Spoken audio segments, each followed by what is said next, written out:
I'm just taking 2 minutes more.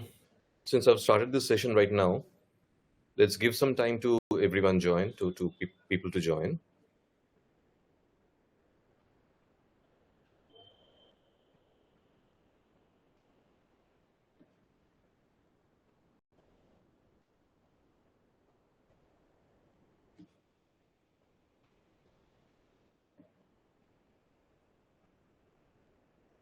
It was scheduled at 7:45. I'm going to wait till 7:47 every day. Just whenever my classes would be scheduled, this would be the template. I'll wait for 2 minutes so that everyone can join, and then I'll start. I'll be waiting for you here itself.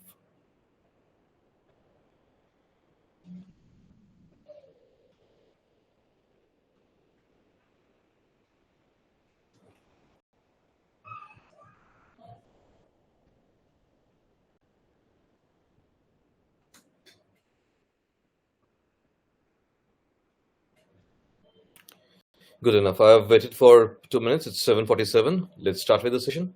Okay. I'm properly audible to everyone, guys.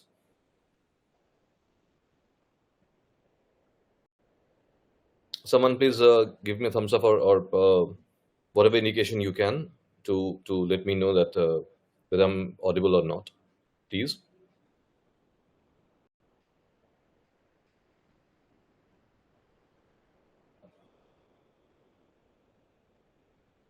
I'm assuming that I'm audible, so I'm moving ahead with it. Yep, right. Thank you. See, let me be very honest. We are dealing with technology here. Anything can go wrong at any given point of time, so it's always better to cross-check once, cross-check and verify once.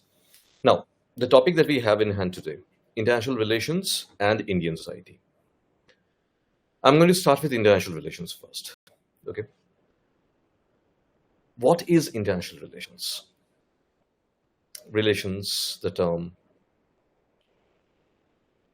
Being a student of IR, if I have to define what this subject is, I'll say this is more about international politics and the way politics is in all of our states. That's exactly how international politics is.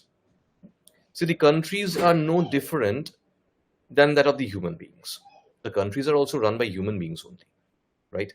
Our leaders, they come from the same society where we come from. Their instincts, their emotions are just like us. So why do you think that the countries would be behaving any differently than the individual leaders whom we see, right? So the way things are with respect to our leaders, with respect to um, the politics that goes on in our society, the same thing I'm looking at happening in the international sphere, and we are calling it international relations. Okay.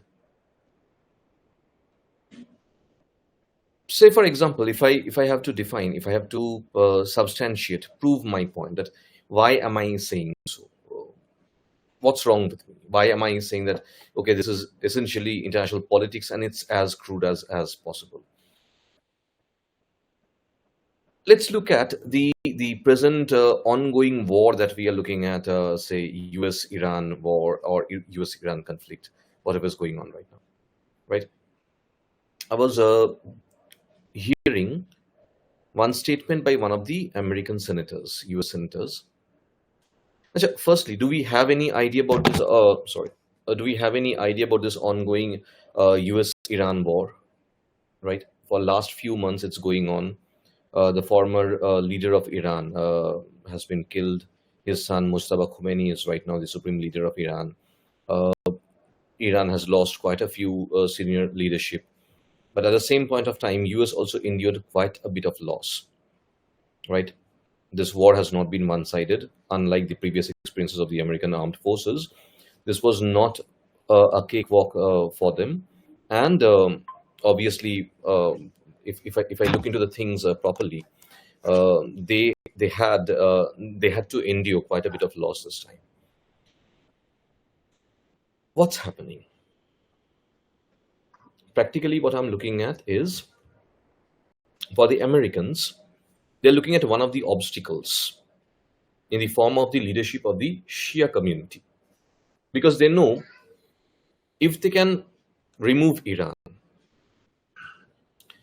um, Iran as such, see, calling them hardliners and all that thing, please, that's utter rubbish.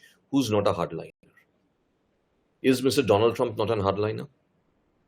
He's also a hardliner, right? I'm looking at one politician who has been comparing human beings with rats. That's Donald Trump. The way he has been talking about the Mexicans, the way he has been talking about the migration that has been happening from Mexico to the USA, he practically has been comparing the immigrants as rats, forgetting that his own forefathers, they were also immigrants.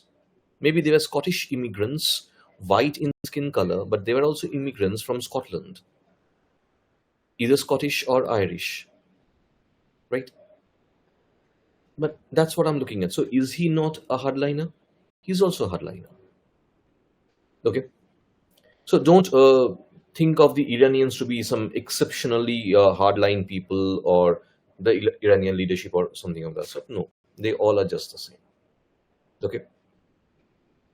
Primarily, what I'm seeing, Iran right now is doing the bidding for China and Russia in that region, the region called Persian Gulf or Persian region, and if USA cannot, if they fail to break the stronghold of Iran, because right now Iran has good influence inside Iraq, inside Syria, inside Yemen, right?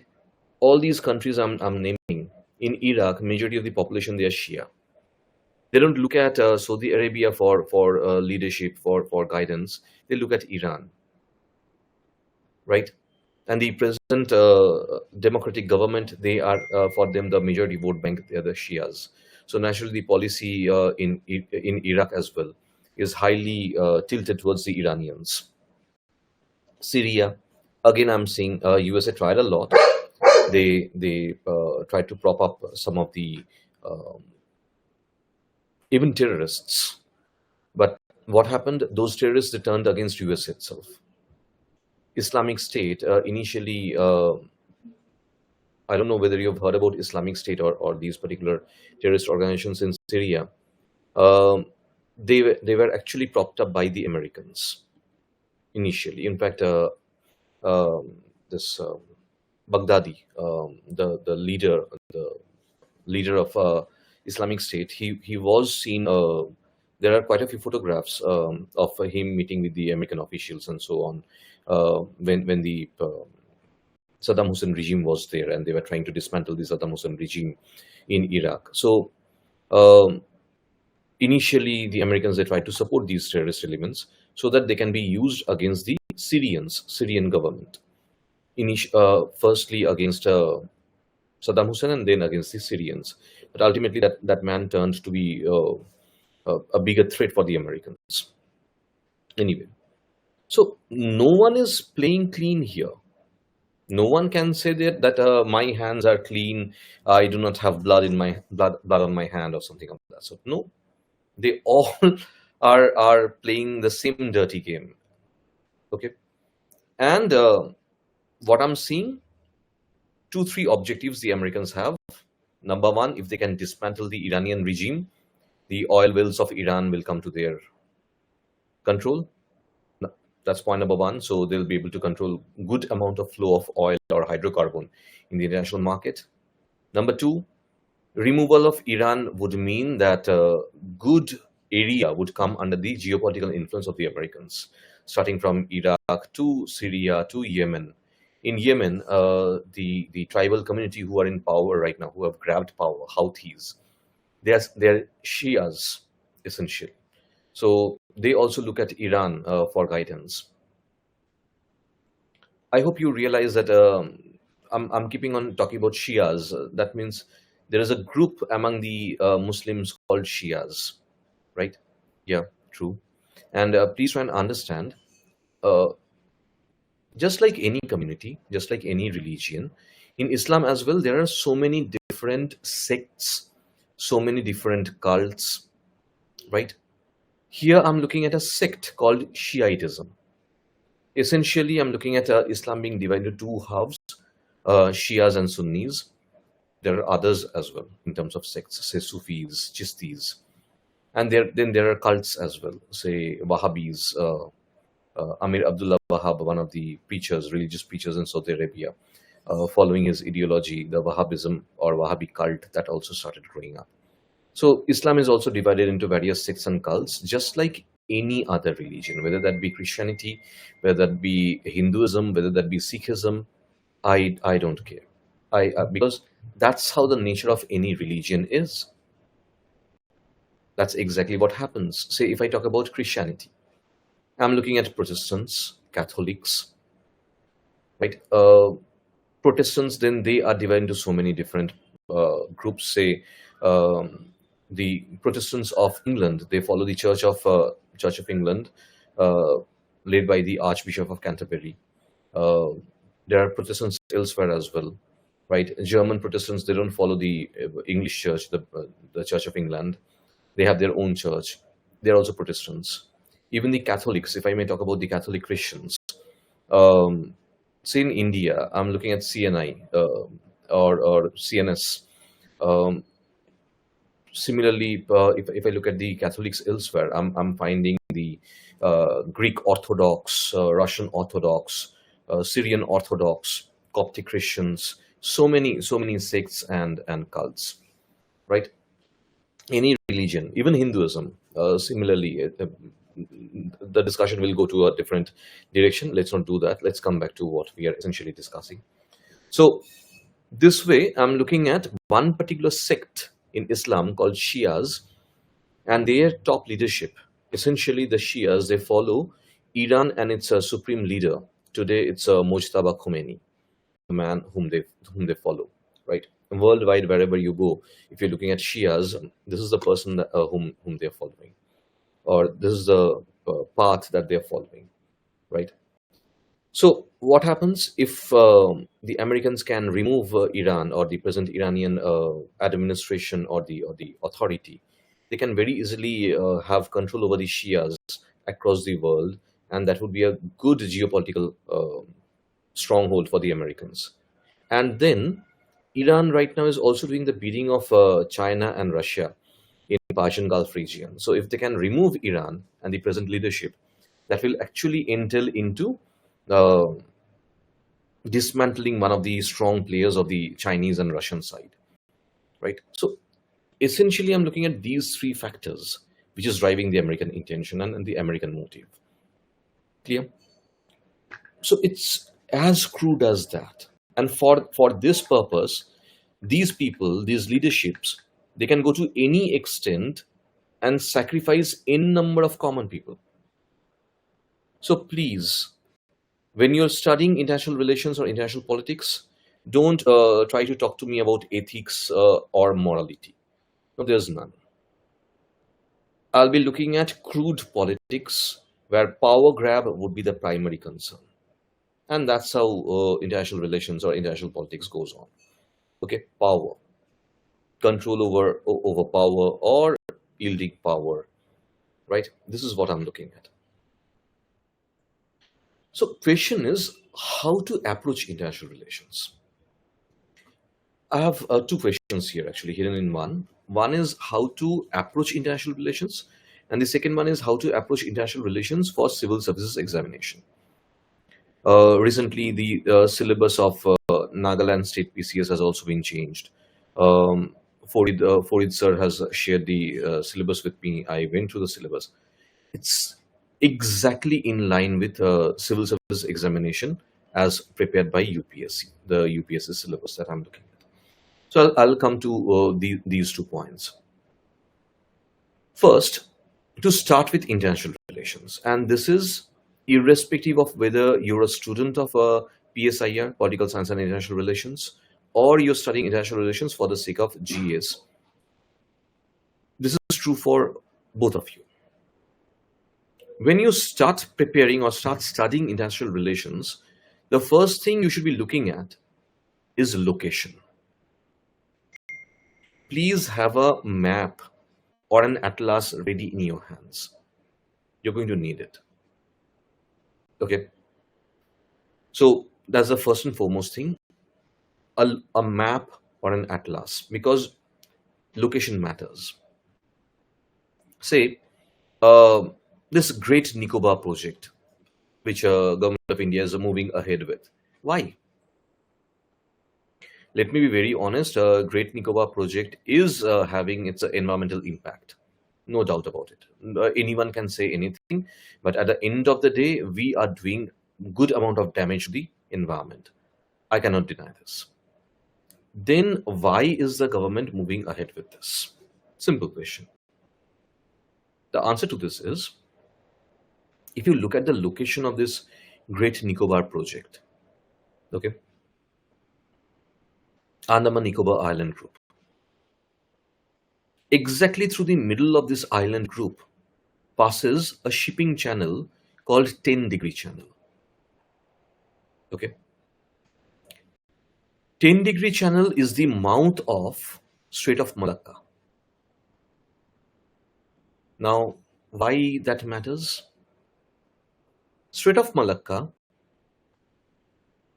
connects Indian Ocean or Bay of Bengal with South China Sea and then with Pacific Ocean. So practically, whatever trade happens, say I'm looking at Australia, Japan, South Korea, Philippines, Indonesia, Malaysia, China, right? Whatever trade, sea trade that these countries do with the rest of the world. By rest of the world, I mean India, Sri Lanka, Arabian Peninsula, Africa, Europe. That whole sea trade passes through Strait of Malacca. All these ships carrying these goods and services, they have to cross through Strait of Malacca. They cross through Strait of Malacca and then they enter the 10-degree channel through the middle of Andaman Nicobar Island Group, and then they enter the Indian Ocean.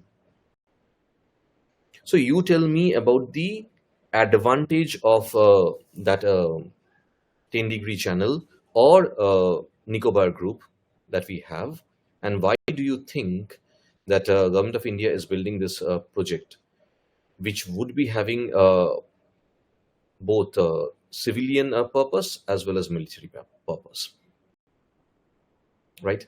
Practically, this is going to be the security check post of India at the mouth of Indian Ocean, right? So believe me, the government may accept or may ignore the point that okay, we do accept that it's going to have some impact on the environment, or they may not. But there is a reason why they're pushing forward with this project, and the purpose is this. So are the oppositions who are going against this they are anti-nationals? No, please don't make it a binary, right? The point of the oppositions are, we had a similar project without affecting, using technology, being technology intensive, we can go forward in a different way, which can create, and that's the purpose of the policymakers, to think and prepare policies which would be fulfilling purposes for everyone. So the opposition's point is that let's think and let's come up with something which would be not so damaging to the environment. We can do that. Then why are we not doing it? So that logic also stands true. Clear? So there are so many versions. This was just one example about how significant that this island group, Andaman Nicobar Island Group, is for India, right? And to understand it, yes, you have to look into the location of Andaman Nicobar, right? Similarly, say if I talk about Jammu and Kashmir, okay, for last 78 years, 79 years now, India and Pakistan, they're at loggerhead about Jammu and Kashmir. Why? Pakistan captured the northern part of Jammu and Kashmir. right? Gilgit-Baltistan and those places. Some of the areas they handed over even to the Chinese, Shaksum Valley and those places. The Chinese, they also captured some of the areas of Jammu and Kashmir called Aksai Chin. If I talk about Aksai Chin, let's talk about Aksai Chin. Chalo. Aksai Chin is completely uninhabited. No human being lives there. If you go to Aksai Chin, um, you won't be able to survive there. That's the highest altitude desert on earth. You won't find water there. Just imagine, even the camels I'm looking at, yes, there are camels in that area, that high altitude region. In spite of being so high altitude, we are finding camels there, and those camels are called Bactrian camels. Bactria, Central Asia. Okay, this term was very much in use when the Greeks captured that territory. The Greeks, they came to that region, so practically Alexander and then later on the generals of Alexander. I'm looking at a person called Seleucus Nicator, who was ruling this area called Bactria, and then his lineage, his descendants, they were there, right? So these Bactrian camels, if you see them, you'll see they would be having two humps of the camels. In those humps, there are small pouches of water, essentially covered by fat, right? These fat and these small pouches of water, at a time of extreme necessity, the camel, it derives it melts that fat, and a little bit of water it takes out from the from those pouches, and keeps itself hydrated. Now the Bactrian camels, when I'm looking at them, they have two humps, not one. You look at camels in Thar desert, Rajasthan desert, they'll be having only one hump. You look at camels in Arabia, Sahara. Sahara is in Africa. Whether the camels of Sahara desert or the camels of Arabian desert, they all would be having one hump. But these Bactrian camels, they would be having two humps. So from here itself, try and understand how much dry that place is. And human beings just can't survive there. Even then, the Chinese, they want to keep on occupying that area, that territory of India called Aksai Chin. Why? Simple question, why? Because of the geographic location and the advantage it gives. Geostrategic advantage. Clear? So location, understanding and studying location of the places, that becomes very important in international relations. Okay. At the same point of time, I would ask you to look into the history of development of that region, and also the relationships. Say, for example, if I have to understand India-Myanmar relationship, okay, a very highly debated topic. See, Myanmar, since 2020 onwards, is being ruled by the military again. Why I'm saying again? It was in 1962 that the Myanmarese military, they came to power, they captured power. They conducted a coup. From 1962 till 2010, the military only ruled Myanmar. 2010, democracy was installed in Myanmar. There have been three elections actually. 2010, 2015, 2020.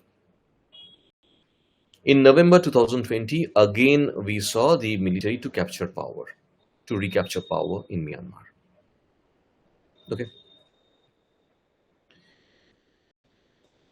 Normally, these kind of regimes, India does not have a very, very good relationship with them. But what do I see? Look at the scenario. Today, 2026, when India does not have good relations with the majority of its neighbors. If I look at Pakistan, it has been traditionally very bad. And we are continuously reminded about it by our politicians. With China, the relationship is not at all nice. Nepal, the relationship is worsening, no doubt about it. Bhutan, it's not like as it used to be. With Bhutan, we have seen far better days. It's not that nice. Sri Lanka, it it we have seen better days. Same thing with Maldives. Bangladesh again, practically, I would say we have seen much better days.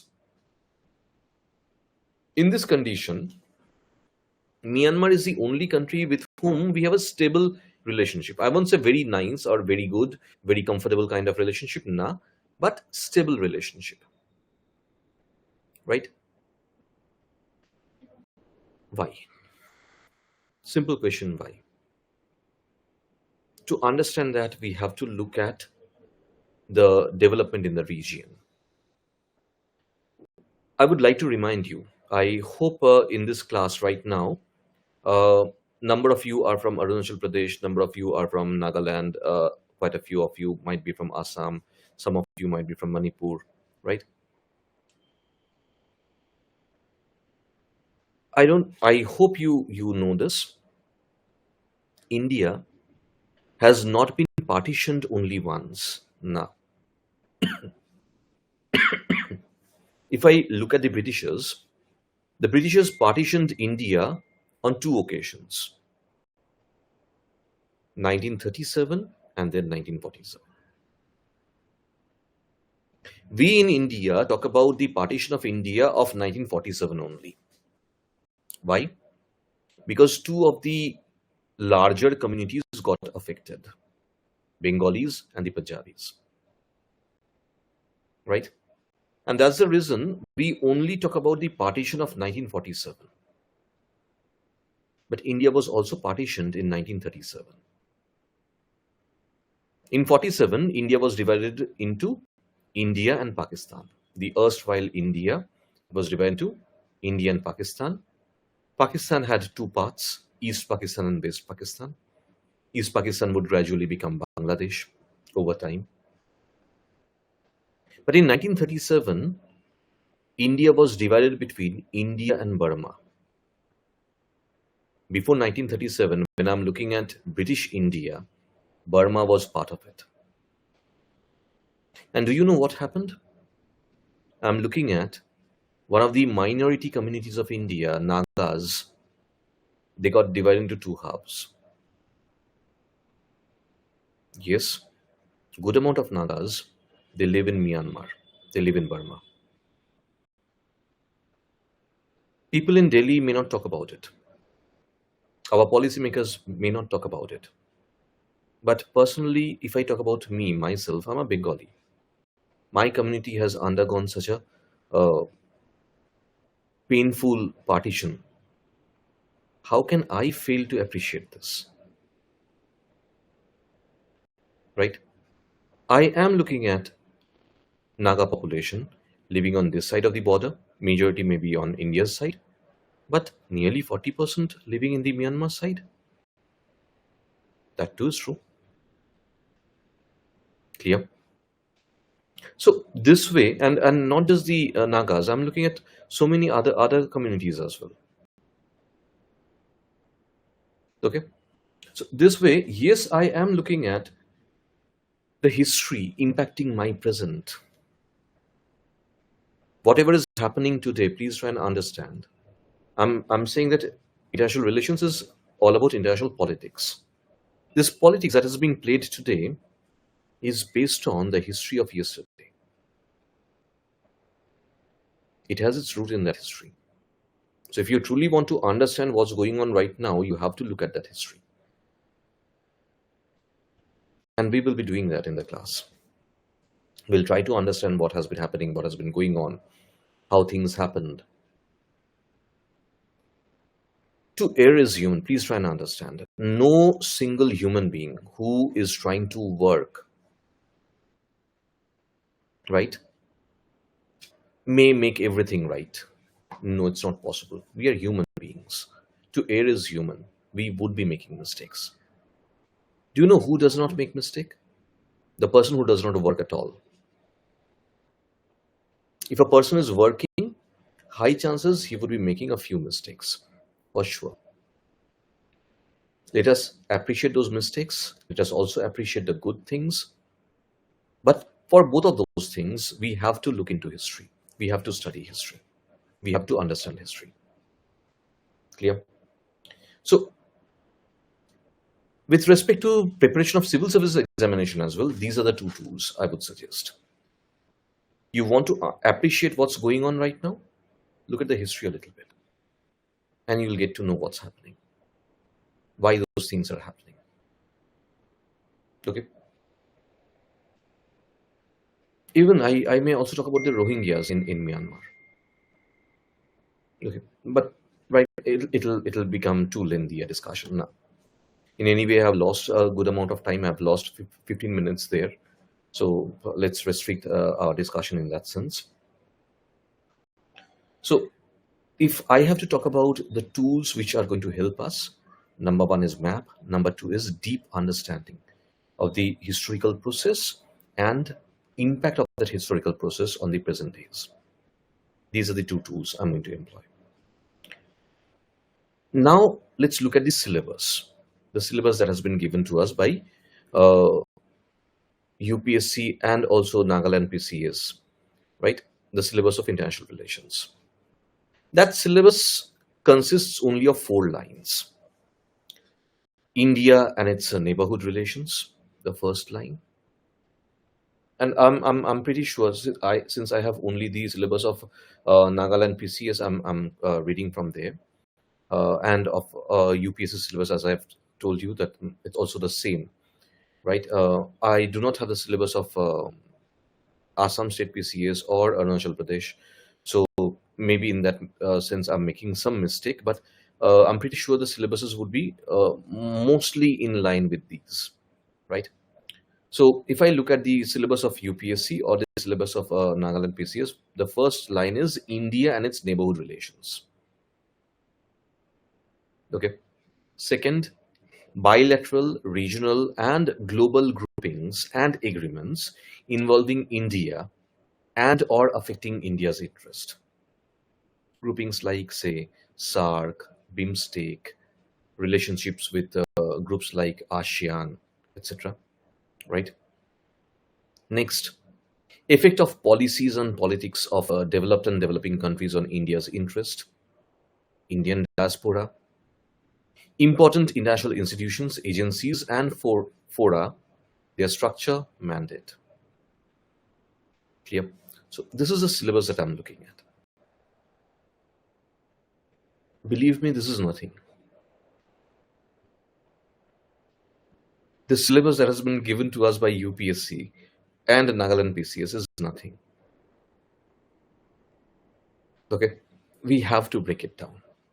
Now, problem is with respect to Nagaland PCS, I do not have the advantage of looking at the previous year's question papers. Why? Because this is for the first time the examination is going to be conducted in this following this pattern.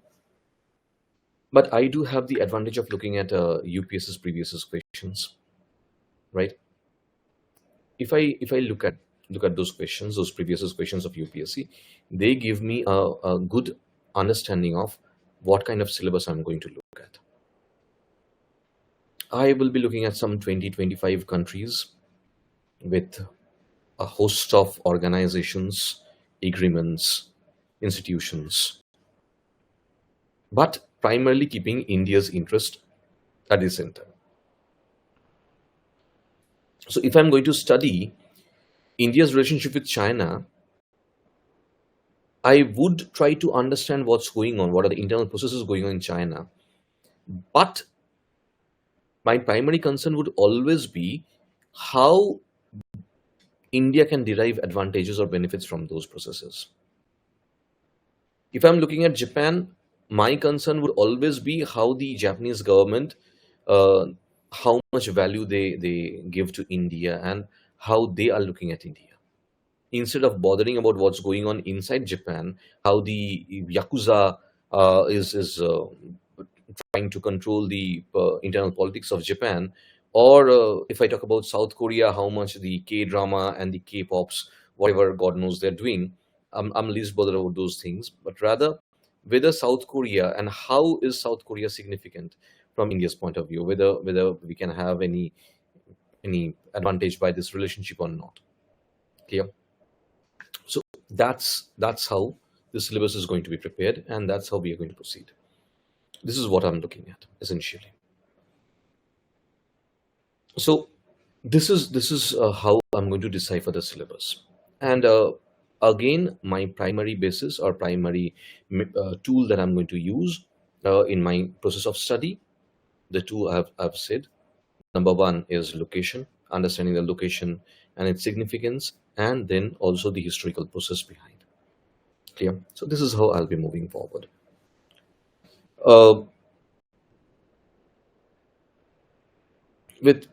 the way, let me also take the opportunity.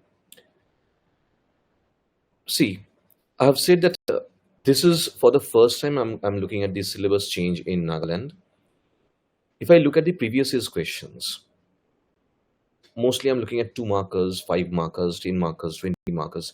20 markers are relatively lesser in number, mostly 2 markers, 5 markers, those questions. I don't think I'm going to look at those questions in the coming days. Right? Why not? The way they are changing the syllabus and the very purpose and logic of this change in the syllabus is to prepare you people for civil services examination as conducted by UPSC. Every state, they are trying to increase their representation in civil services examination as conducted by UPSC. Right? That's the reason why they are changing their syllabus of the state PCS. So that you study the syllabus from the for your state only, but you're studying actually the syllabus of UPSC. And as a result, what happens when you appear in UPSC civil service examination, things should become easier for you. It should be relatively easier for you because you've already prepared it for your state PCS. This is the logic, this is the objective with which all the public service commissions, they are working. Now, if I go by that, having these 2 markers, 5 markers, they become meaningless to me. Because UPSC is not going to ask 2 markers or 5 markers. There would be 10 markers and 15 markers. 10 marker questions, you'll have to write the answers in 150 words. 15 marker questions, the answers should be written in 250 words. Now, believe me, you are not a supercomputer, right? I hope I'm talking to human beings, not supercomputers here. So obviously it's not possible for you to write an answer exactly in 150 words or exactly in 250 words.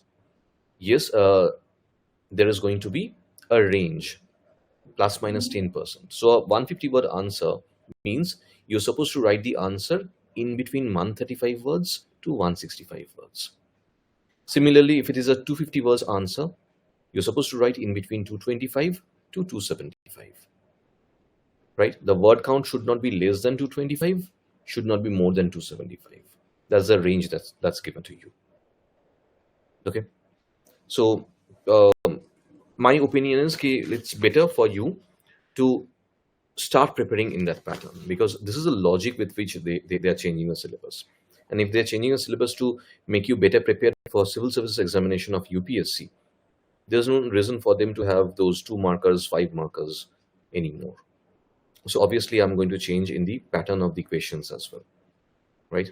That's what my understanding is. This is all about IR.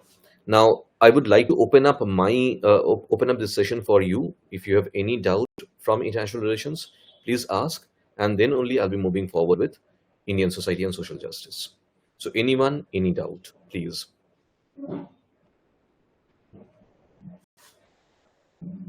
One more thing, let me make it very clear here. I know a number of you would be feeling pretty shy in asking questions. 2 things always play at the back of our head, back of our mind, or back of our head, that what are the others going to think? What's Sir going to think? Man, I'm not going to think anything. I know you're here to study. My job here is to help you study, right? See, First and foremost, I'm not a student of international relations originally. That's my second topic, with which I proceeded with which I did my masters. But my primary love is sociology, society. Okay, when I'm looking at the society, the way the society it grooms us. From your childhood days, you have been trained to not ask questions. Not ask questions either to the authority or to anyone. In the name of respect to the elders, we were taught not to ask questions. I'm pretty sure during your childhood days, you used to ask questions. And then on number of occasions when you were asking too many questions, you were meted out with the answer, don't ask so much questions. What kind of a stupid question is this? And those kind of statements were made for you. Right?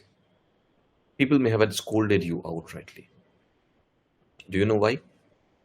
3 reasons. Reason number 1, people in authority don't like being asked too many questions. Point number 1.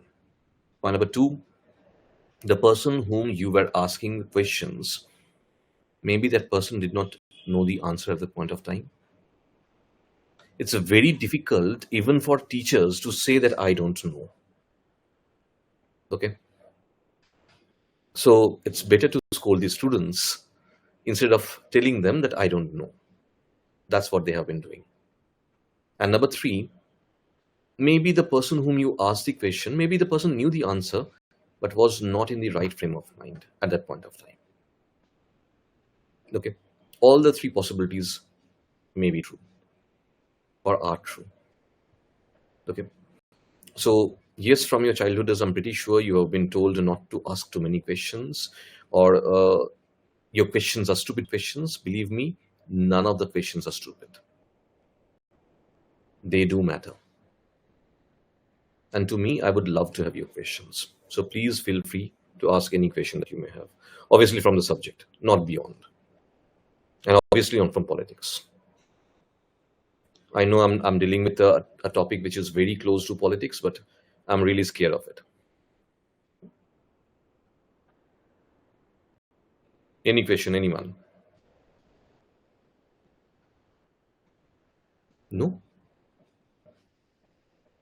You can unmute yourself, I think. Can you?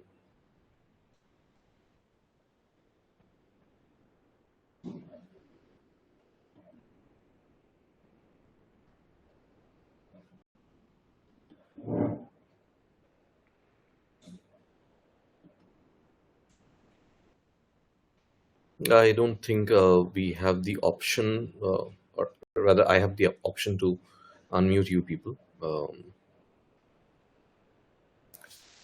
You could have posted the questions in the chat.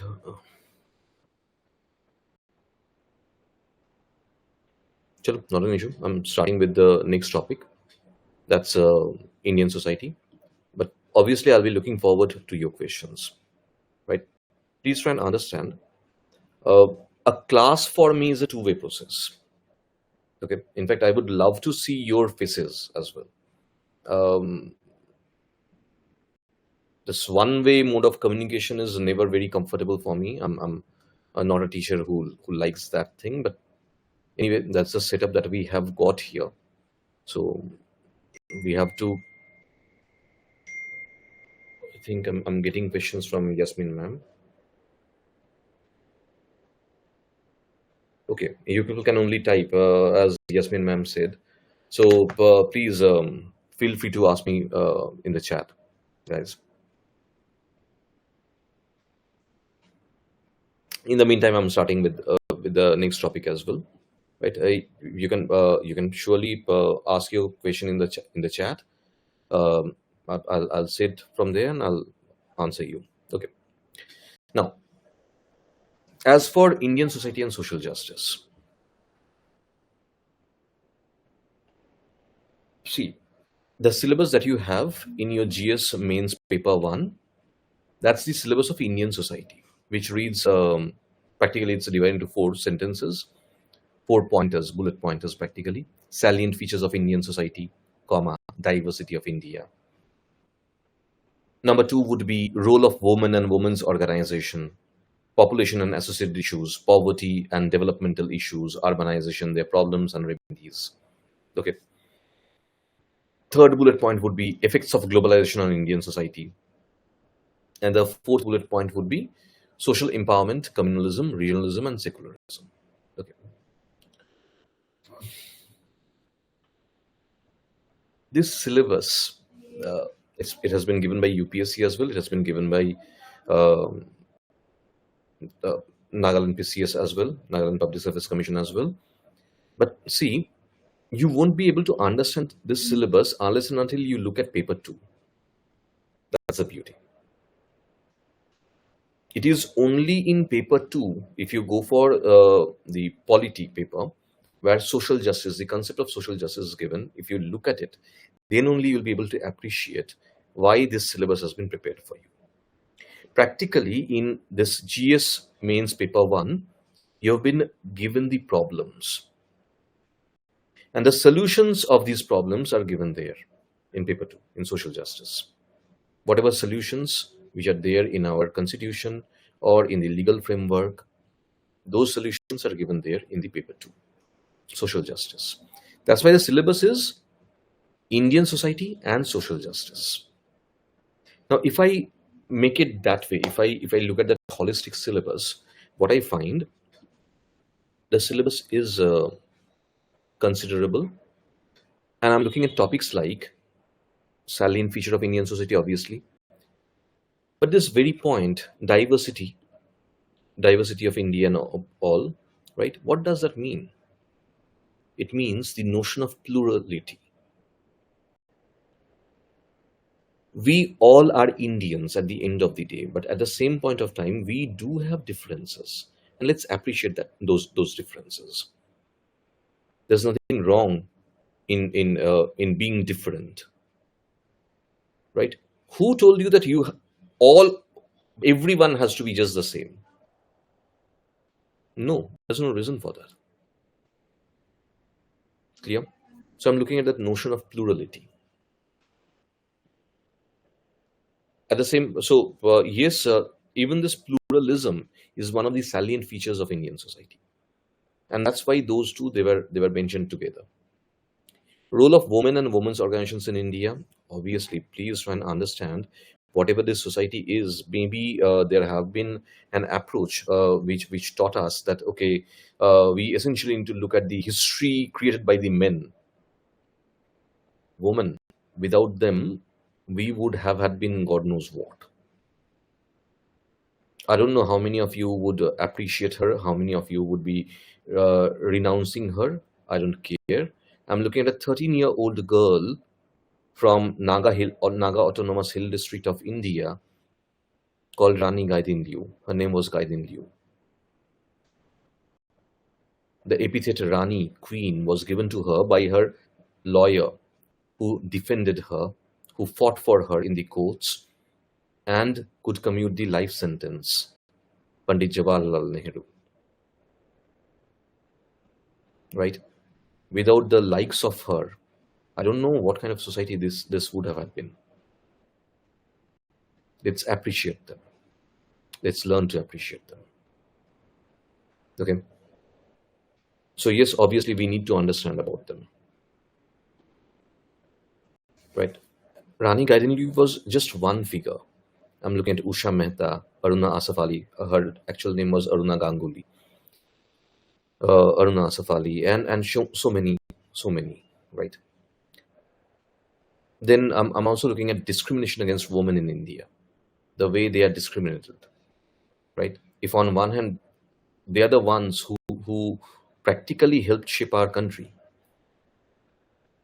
See, guys, I don't know how much history you have studied, but being a student of sociology, I have to appreciate and I have to accept the fact that today, if we are independent, today, if we have been able to get our political freedom back from the Britishers, good amount of contribution was made by women, good amount of sacrifice was made by women.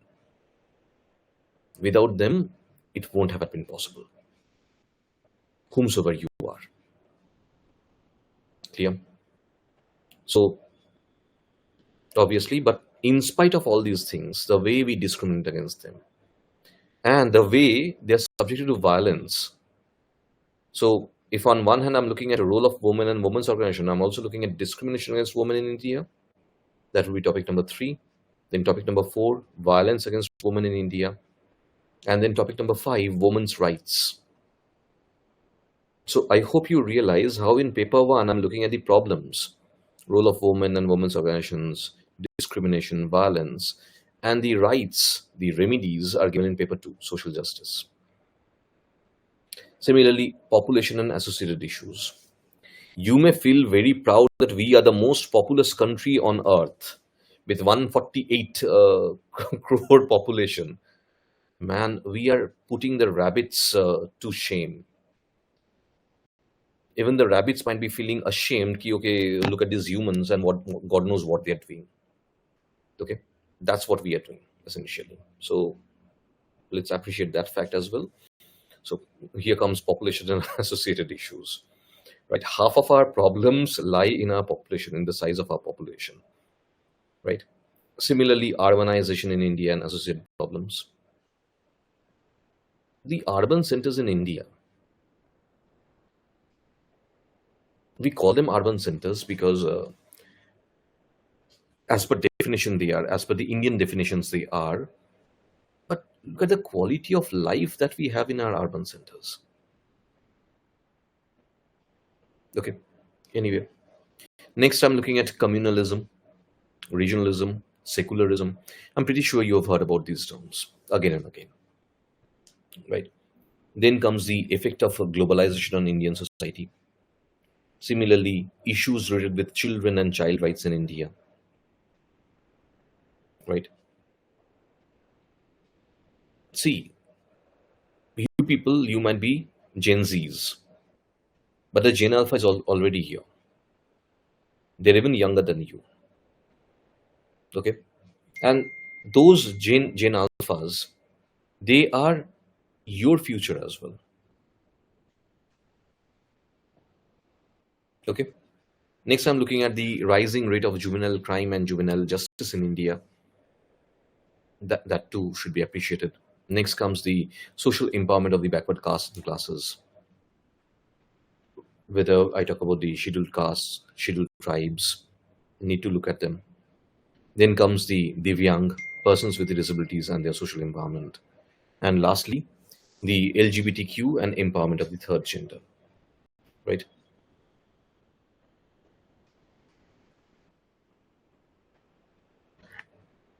Okay, so this is how I'm looking at things. Fine. Again, as I said at that point of time, I'm seeing that I'm practically nearing 1 hour time. So I'm actually waiting for you people. Okay, I think I have 2 questions in the chat. Let's look at them. With international relations, I would say you can start with Jane Dikshit or V.N. Khanna, right? But believe me, the kind of questions I'll be expecting, those questions can't be covered in any book. So V.N. Khanna or Jane Dikshit will be providing you with the background from where the relationship started, or to understand the present. As I was saying, that you need to appreciate the history. To some extent, they'll be giving you the context, but that's not sufficient enough, right?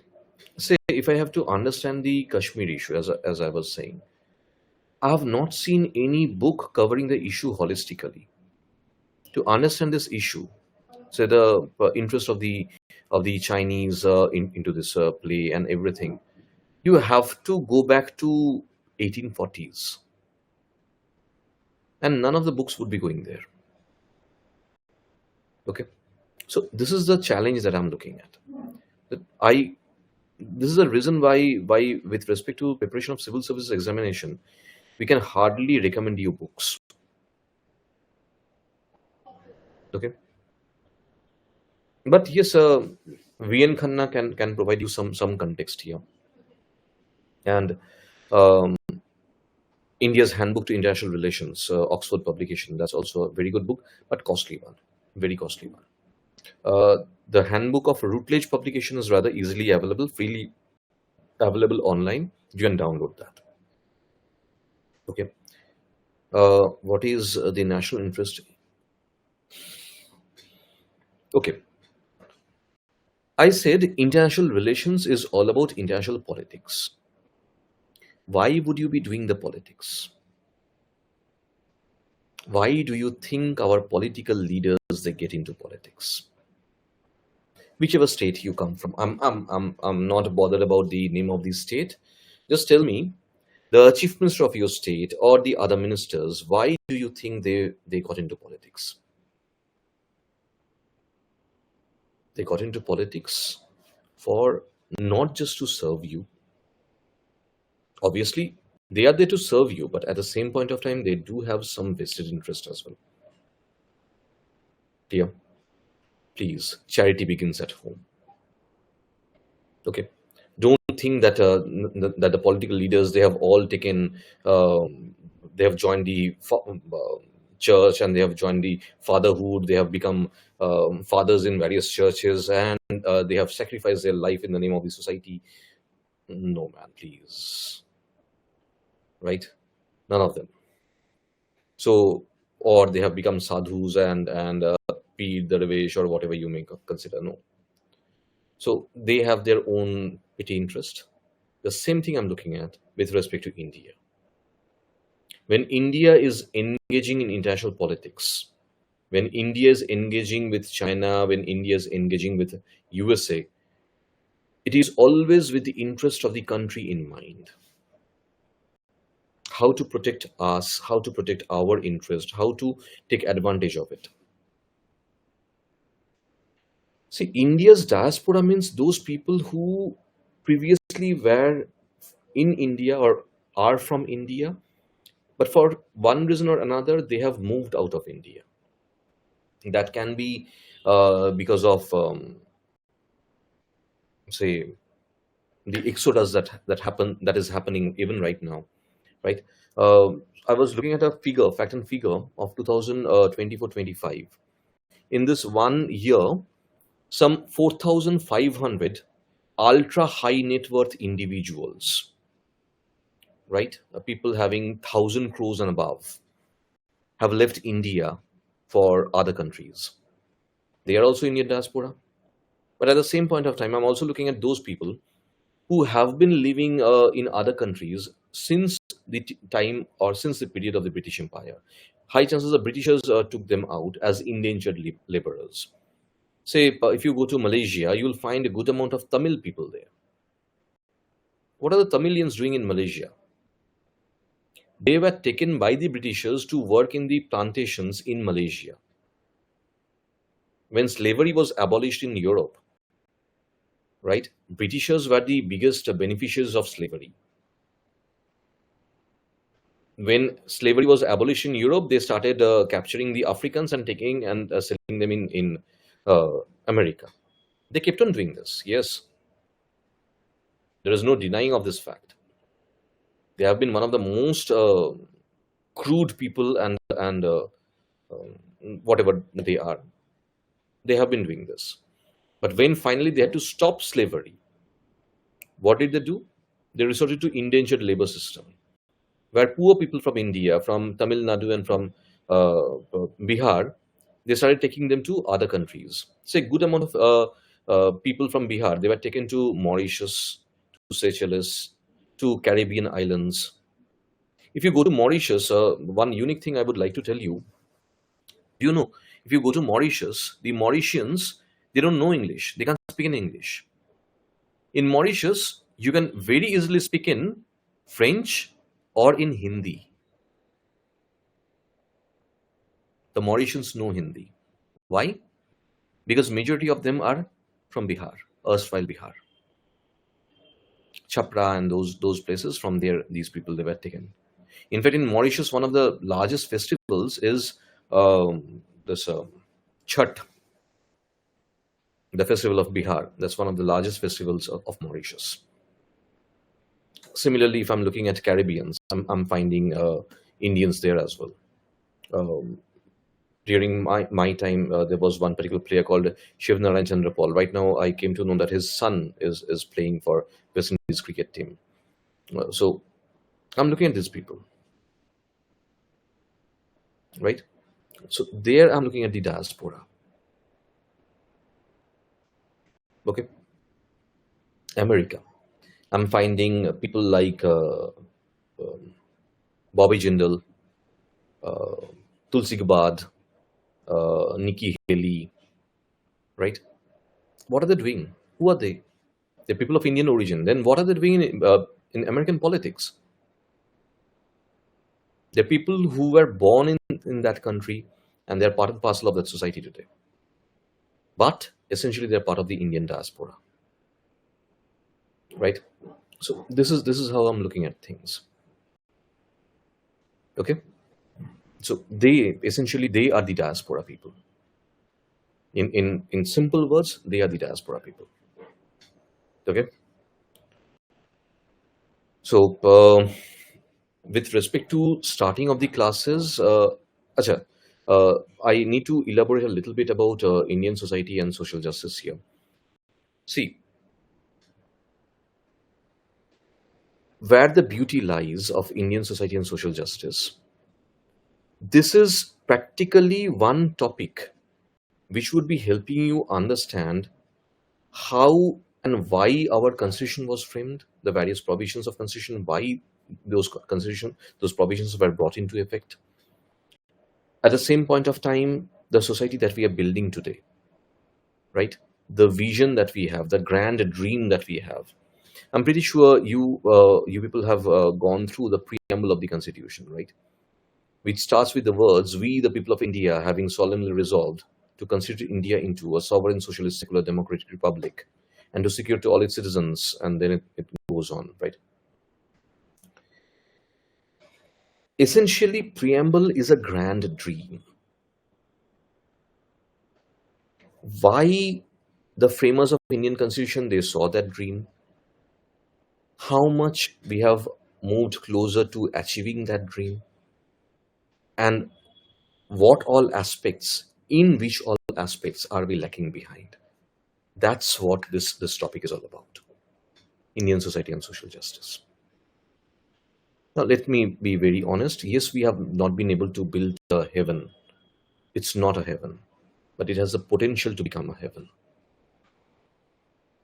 Whether we'll be able to do it, whether my generation will be able to do it, whether your generation will be able to do it, or whether the future generations will be able to do it.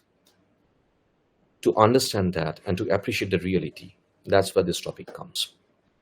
Indian society and social justice. Okay. Chalo. I'm not. Just a minute. Yeah. I'm not taking any more time of yours. I hope I have been able to break down the syllabus in front of you properly. Okay. I appreciate you. I hope rather that you've understood the nitty-gritties and the nuances of the syllabus. My point is, whether you join or not, you should be getting some advantage from the class, because yes, for more than an hour now you're attending this session. So obviously, irrespective of anything, you should be getting advantage from here. I hope I have been able to provide that. Right. Thank you all, and really thank you for being so attentive.